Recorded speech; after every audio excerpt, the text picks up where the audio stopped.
This is called To Learn to Read is to Light a Fire. This is written in Pitman shorthand, and I'm assuming most of you can't read it. I know over the last few days on social media I've seen several people who have said, I recognise that, I wish I'd learned it, I failed it at school, or one person said they can read most of it. Imagine if this was the text that we had, though, to read and navigate normal life. How we managed to fill in government forms like Centrelink, read labels on containers, read recipes, get a driver's licence, get and hold a job, communicate with friends and family, and even read a statement.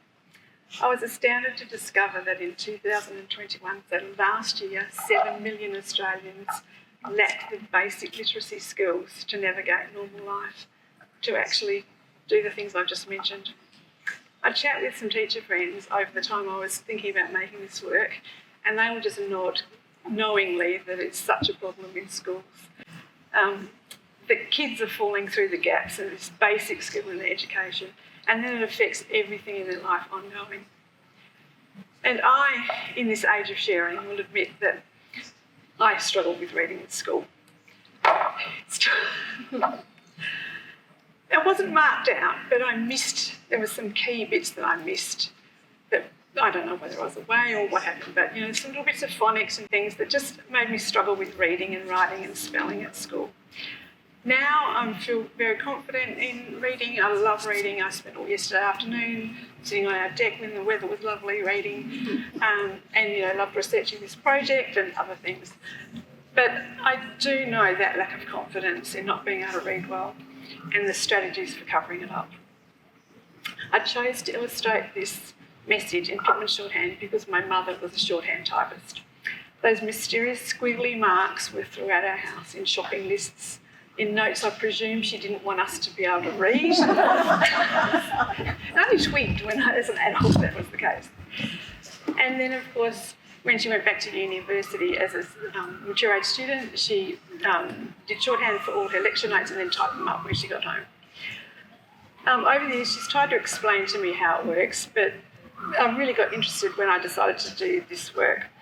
So I sat down seriously with her, and we got out her high school Pitman shorthand notebook, and I tried to learn it. So beyond the initial and jer, I got lost, completely lost. And it reminded me of those childhood stories. And then I realised that really it's probably more important not to know what this says and not to be able to read it, because that's what other people that can't read are relying on other people, trusting other people, that what they're interpreting is correct. So you imagine if you have to fill out a form and sign your name on it, and someone else has to read that out to you, you're trusting that they've said the correct thing that's written there. So, yeah, I thought it gave me a better insight to how people who are illiterate are feeling today. So the text says, historically churches would have stained glass windows to visually tell stories for the illiterate. How is it that in 2021, 7 million Australians lacked the necessary literary skills to navigate normal life?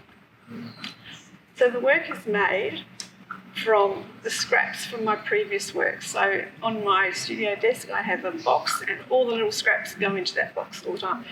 These pieces are mostly from a work that I did last year called Marking Time, that some of you are familiar with, and that's made out of mostly men's business shirts, so that's where a lot of the colour comes from. There's bits of ties and things in there as well.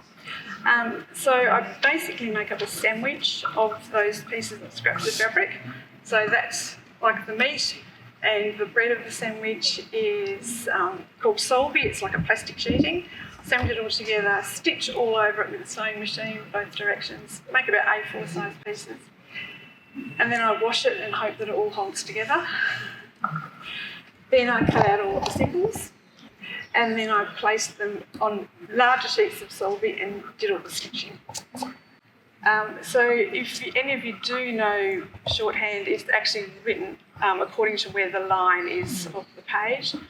And so they are actually on the line. So if you're vaguely familiar with it, you can actually pick up the line that the symbols are on, whether above or below or on the line. So yeah, they stitched it all together and then very, very carefully washed it out, hoping that it was all stitched well, and that is the result. Beautiful.